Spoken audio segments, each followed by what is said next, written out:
ঢাকাই চলচ্চিত্রের অমর নায়ক সালমান শাহ ছিলেন কোটি ভক্তের স্বপ্ন পুরুষ। তার কাছে অসংখ্য ভক্ত চিঠি লিখলেও খুব কমজনই পেয়েছিলেন প্রিয় নায়কের সরাসরি উত্তর। সেই সৌভাগ্যবানদের একজন তরুণী ইথেন, যিনি মৃত্যুর ১.৫ বছর আগে সালমান শাহর হাতে লেখা একটি চিঠি পান।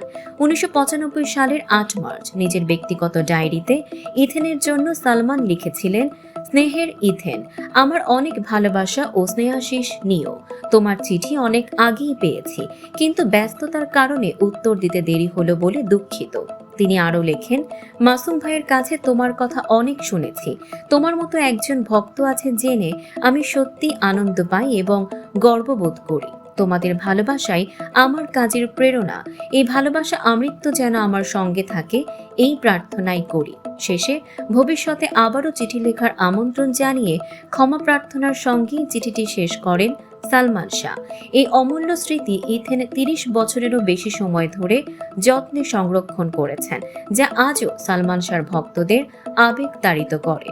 ১৯৯৬ সালের ৬ সেপ্টেম্বর সালমান শাহ রহস্যজনকভাবে মৃত্যুবরণ করেন। তার প্রাক্তন স্ত্রী সামিরা হক ঘটনাটিকে আত্মহত্যা বলে দাবি করলেও প্রায় ৩ দশক পর আদালতের নির্দেশে পুলিশ এখন এটি হত্যা নাকি অপমৃত্যু তা পুনর্বিবেচনা করছে। সালমান শাহর এই চিঠি ভক্তদের কাছে কেবল কাগজ নয়, এটি তার মানুষ হিসেবে আন্তরিকতা, ভক্তদের প্রতি ভালোবাসা এবং হৃদয়ের মমতার জীবন্ত প্রমাণ, যা প্রজন্ম থেকে প্রজন্ম ধরে স্মরণীয় হয়ে থাকবে। দর্শক, সাম্প্রতিক ও চমকপ্রদ সব খবর পেতে ফলো করুন আমাদের ফেসবুক পেজ CB24 টিভি এবং সাবস্ক্রাইব করুন ইউটিউব চ্যানেল CB24 অফিসিয়াল।